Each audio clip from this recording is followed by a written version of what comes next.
Thank you, Dave, and thank you, Eric and Kevin, for presenting before me to really give you guys sort of a good background of the economic outlook for natural gas, sort of this midstream area with trying to get the gas from this ultra-rich Marcellus and Utica shale plays that we're sitting on here in Pennsylvania, and now sort of coming to me with talking about the utilities focus in regards to managing natural gas expansion. I want to give a little bit of background on this Think About Energy series that we've been working with ANGA over the past year. We started just about a year ago, I think, for our first sessions. The real focus that we wanted to put together was to try to get the word out. We wanted to talk to the business community, the leaders of the community, to get a better understanding and a feel for the importance of natural gas. It's something we deal with every day, but we wanted to make sure we were projecting that out to the community. Last year's session was sort of based on, we did one up in the Lehigh Valley. We reached up to Wilkes-Barre, Scranton area, and a third session we had in Lancaster. But from the utility perspective, we really wanted to focus on conversion and as a business what you needed to do if you were interested in converting to natural gas. And then we sort of had a panel discussion at the end of those sessions, and we had businesses like Shady Maple, Fort Indian Town Gap, Geo Specialty Chemicals, which is a large chemical facility up in the Lehigh Valley, Altadis, a tobacco manufacturer up near the Wilkes-Barre, Scranton area, a couple construction companies. But they came in and told their story so everyone could sort of see the real life experiences they went through during the conversion process and the actual economic benefits they were seeing by doing that conversion for their business. So today what I want to talk about, I want to sort of step back from that. I definitely think I have a lot of numbers here to prove that this is real. What we're dealing with every day in regards to expansion of our facilities is really happening.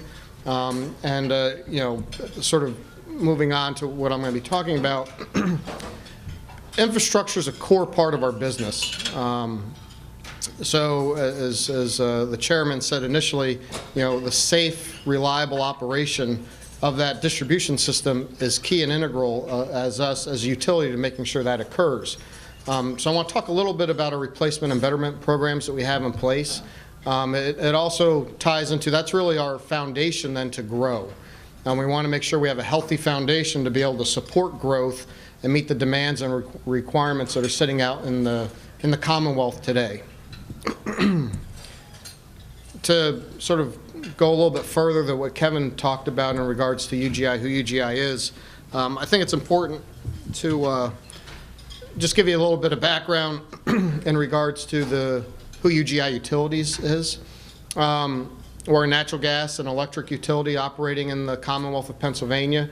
If you look way down the bottom of the state, we do have a small portion that falls into the Maryland area.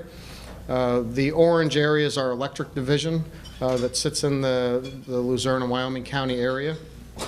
But the blue is really our footprint, and we talk about where all the Marcellus action is going on right now, that upper part of the state. We have the infrastructure in place in those locations to benefit our customers by providing that low-cost, reliable gas to them. Makeup of customers, in total, we have about 600,000 natural gas customers. We operate 3 natural gas utilities within the state, and these are really because of companies that we've acquired over the past couple of years. UGI Gas is our traditional utility that most of you are aware of. That serves the Harrisburg, Lancaster, up through Reading and up to the Lehigh Valley. In 2006, we acquired PG Energy's natural gas distribution. We call that our UGI Penn Natural Gas. That is servicing the Williamsport, Scranton, Wilkes-Barre area. UGI Central Penn Gas was an acquisition we made in 2008 with PPL Gas, and that really made full circle of our footprint within the state of Pennsylvania.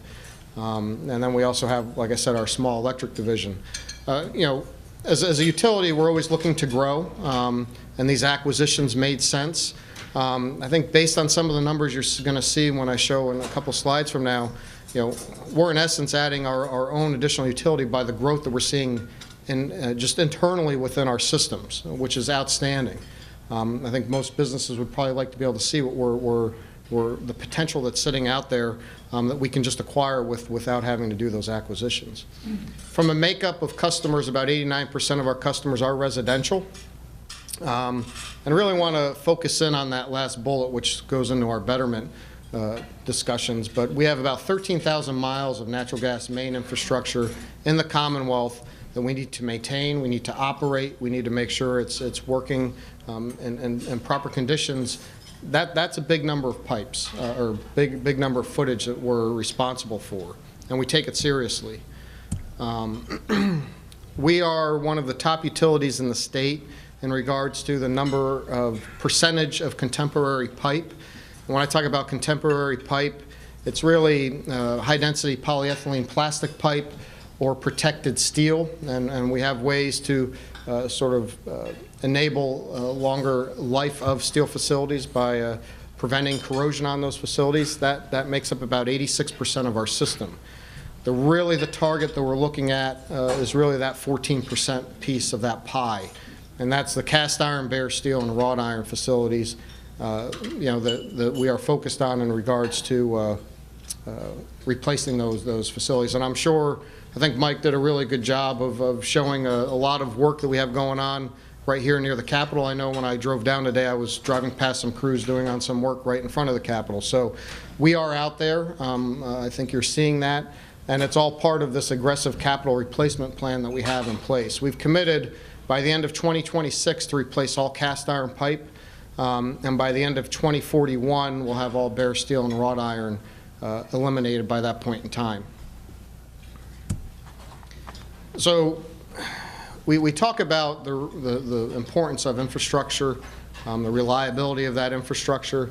This is really sort of showing the accelerated capital expenditures that we've been putting forward in regards to our replacement and betterment initiatives. It's a significant ramp up since 2009, but there's a lot that goes along with that. You need the resources to design that work. You need the resources to supervise and watch to make sure those facilities are being installed correctly. You need the resources that are qualified to actually put those pipes in the ground. And we're not the only utility out there doing that, on top of not the only industry in the state in regards to natural gas and Marcellus, with crews and resources being dedicated to those activities as well. So that presents a fairly large challenge that we need to make sure that we're managing very closely. We want to make sure that we have qualified individuals to do that work and are able to fulfill the requirements that we have in place. We talk in regards to capital. In 2014, our fiscal year just ended the end of September, and the chairman talked about some of the footages, which I have on the next slide. But we spent about $100 million this past year focused on the replacement and betterment of our infrastructure. Going into 2015, the ending of this year through next year, we're budgeting right now about $115 million focused on that initiative. And just the little bullet I have here, just going from 2013 to 2014, we've had over 28% increase in construction crews that we've acquired or brought online to manage that work that we're doing day in and day out. This is a pretty good graph to show you our focus, and when it comes to accelerate infrastructure investment. There's the miles. I think they add up pretty close to what the chairman said earlier. But in 2014, we replaced about 34 miles of cast iron and 26 miles of bare steel / wrought iron in 2014.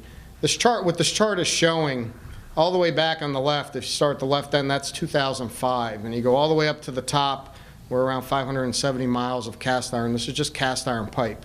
If you would have, based on in 2005, looking at our historic replacement of infrastructure and extrapolated that out, we would be 2060 before we would have seen that infrastructure replaced. The gray area and then that peach area that you see on the screen there, the gray is showing the incremental spend and activity that we're doing to really minimize and reduce our cast iron in our system. And that peach area is the area that we still need to go to meet our 2026 deadline. But at this point in time, we've been able to meet these obligations, and we'll continue to strive and push forward to have all that cast iron removed by that time. In addition to that, when we talk about you know, other initiatives to have the safe and reliable system, we've increased our leak surveys that we've always been required to do, but the frequency of those we've increased, and we've also done more work in regards to odorization of our system to make sure that the gas in our system is odorized by implementing additional infrastructure to manage that work. So that really is sort of the foundation that I was talking about, that we need to make sure that's nice and strong, robust, and a healthy system to be able to provide growth. So growth results, you know, why growth? Why do we see this move to natural gas? We've heard all of the great stories in regards to us being in this really unique position as a Commonwealth. You know, gas remains an economically favorable as a heating source when you compare it to oil and propane and electric. Our gas prices, and again, it's been said before me, but we're near historic lows, and they continue to be at that level. And more importantly, we always just thought gas was an American fuel. Gas is a Pennsylvania fuel now. We are sitting on this wealth of energy that it's important now for us to enable that to our consumers in the Commonwealth that do not have access to natural gas. To give some little bit on economics, you know, last year people are paying, businesses are paying, and homeowners are probably between $3 to $4 a gallon of oil. We measure our gas in million cubic feet, or MCF, volumetric for natural gas. The equivalent of our $8 to $11 per MCF that our customers paid last year on an oil basis was somewhere between $21 to $29 an MCF. So the oil prices were about 7 times that of natural gas. Again, significant advantage in regards to economics. So does that really, you know, flow through in regards to growth? To try to make some clarity on this graph, it starts in 2005 on the left for those that you can't really see, and all the way to the right is where we're forecasting next fiscal year for us, where we're going to go with growth. These bars are made up, and this is additions by year. So this isn't cumulative, this is additions by year of number of customers that we've added. The blue bar is the bottom of those bars is our new home construction market. When you get to the red bar, that's the residential existing homes that have converted to natural gas. The green is we have a bunch of customers that have not, for whatever reason, converted their heating systems over. They have natural gas for either hot water or cooking, but they don't have it for heating. So these are the customers we see migrating their systems over to heating for natural gas. And that top bar is the commercial. You know, predominantly for years, our growth was really the new construction market. You can see as the housing market started to fall, we're starting to see a little improvement, but it's sort of laboring along on the bottom of the charts there. But in 2010 was really, that was sort of our lowest year that we've seen in regards to customers added, 10,400 customers. This past year in 2014, we've added almost 18,000 new customers that have converted or installed natural gas to their homes and businesses. A record year for us. We've never seen numbers like that in our history. You step into 2015, the call volumes, the calls are still coming in, the interest is still there. We're projecting to break that 20,000 mark. Unheard of. And I think when I walk through this, the savings that these individuals have had, and we talk about economic stimulus, being able to have additional dollars, the amount of work for HVAC contractors to actually install those 20,500 systems next year, or the 18,000 that were installed this year. You know, we talk about the economic benefit and stimulus to the economy of all the work in the drilling areas. That filters all the way back down to our customers and businesses in our areas that have been able to benefit from this. So give some real quick stats on our customers and what we've seen.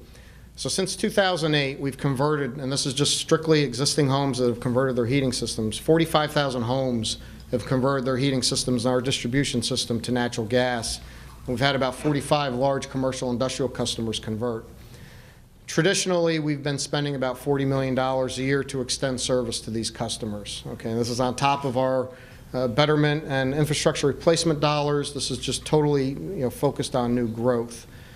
On average, through last winter, homeowners that had converted from oil saved about $1,500 from what they would have paid with oil compared to natural gas.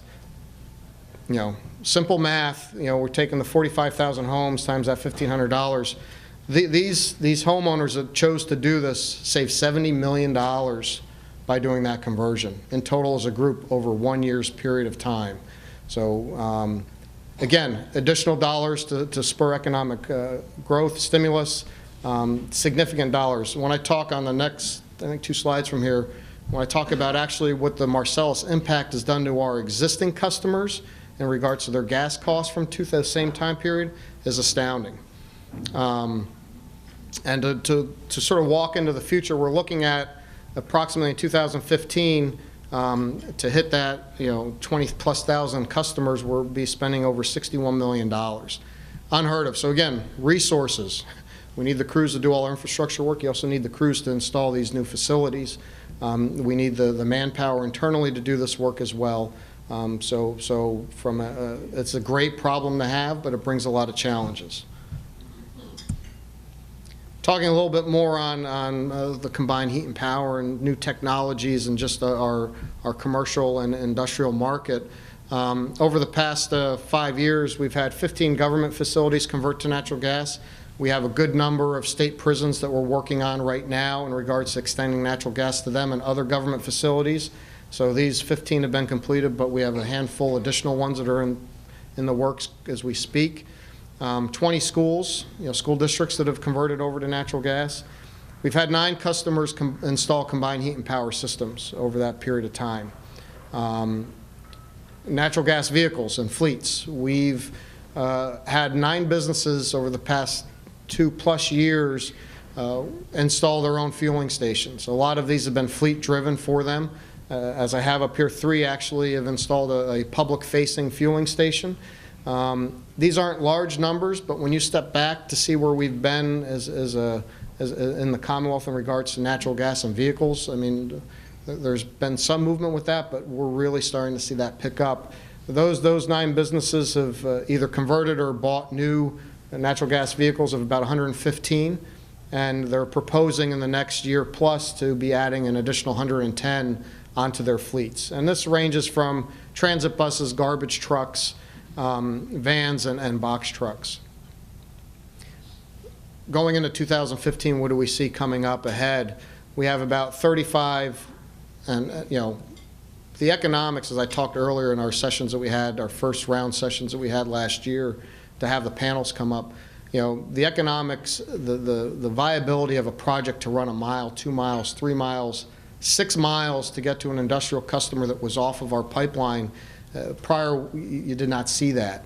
The economic returns that these businesses are able to see, we have more than our fair share of requests coming into us that are actually active and looking. So we're sitting on 35 additional large businesses in the Commonwealth that we're working with right now on trying to get natural gas extended to them. Every day coming in, we have new requests in regards to combined heat and power and natural gas fueling stations. So the movement's on, we're seeing it, and these are just some of the numbers to sort of show you the activity that is going on. So I talk a little bit about our existing customers. So we were talking about in 2008, that was sort of the high point in regards to what natural gas customers were paying in our system. On average, in 2008, one of our UGI customers, residential customers, on average was paying about $152 a month. This year, their average residential bill as a heating customer, somewhere around $89 a month. Okay, again, simple math. So taking that same gas cost in 2008, moving forward to 2014, customers are saving about $700 a year. We have over 600,000 customers on our system. Multiplying that times that, we're talking about $350 million less has been paid this year in natural gas to our customers than they would have if they would have, been at the rates that we had in 2008. And I think it's important to note, if you go back to our slide, people were still converting to natural gas at that time, even at the higher prices that were on the system. But outstanding dollars in regards to savings.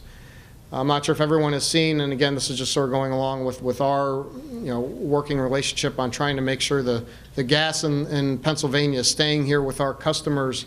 Last week, we announced our first direct connect to a Utica shale well, and we're the first utility in the state to be actually having that gas flow into our system. That is also sort of tiered up with 2 other Marcellus shale wells and tying into a gathering line coming into our system. Those 3 wells alone, and that's up in the northern Tioga County area, those 3 wells alone have enough gas produced on a daily basis to meet the needs of 50,000 homes. Those 3 wells alone. Again, the availability and abundance of natural gas sitting here in this Commonwealth is outstanding. And on another note, in regards to trying to continually have price stability, about 70% of our natural gas that goes through our system is produced in the Marcellus Shale region. Talk real briefly on our Get Gas program. So we've talked about infrastructure. We've talked about the growth that we're seeing. We try at UGI to make sure that we're innovative, creative, and trying to develop ways to make sure that we continue to grow, because we want to grow. We want to be able to get the gas out to the community, and as a utility, we should be striving to do that.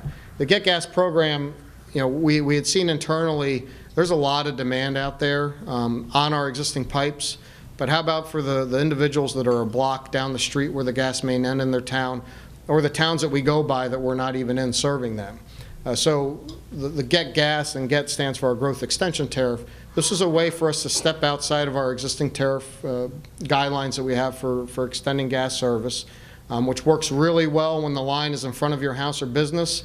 When you got to go down a block or try to go to that community over, it's very hard to be able to get that to sell that. So this was our approach to get around that and create a more innovative way to extend gas. The one nice thing about this program, that enables us to sort of anticipate growth along that line. We're seeing customers connect today to existing facilities. This is enabling us to factor that in regards to doing a project or not. It also allows those customers that they don't have to pay their part of the surcharge right up front, or the contribution to attach to our facilities. It's able to be spread out over a 10-year period. And it is a 5-year pilot.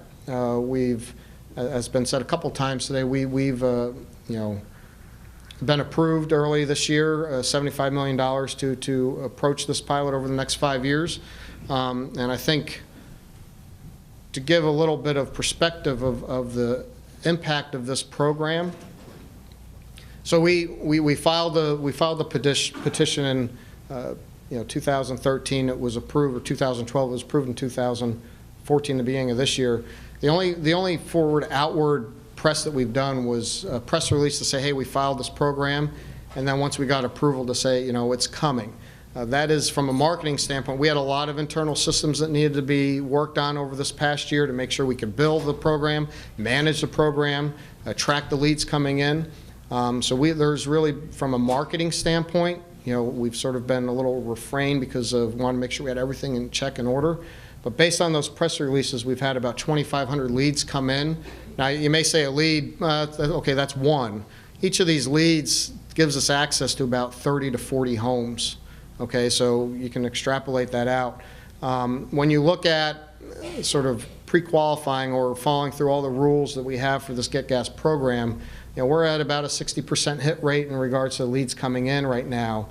But we're sitting right now with hardly doing any marketing of this program, about $218 million worth of projects that could be done for this Get Gas program when we've budgeted $75 million. And the $75 million that we put up as an organization, and our board of directors, sort of gave us the green light to move forward with that. That was substantial for us.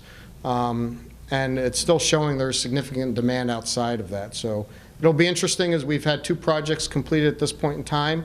They've been very successful, and we're in the process of working through our year 1 projects now, and we'll be seeing a lot more of those under construction in the spring time frame.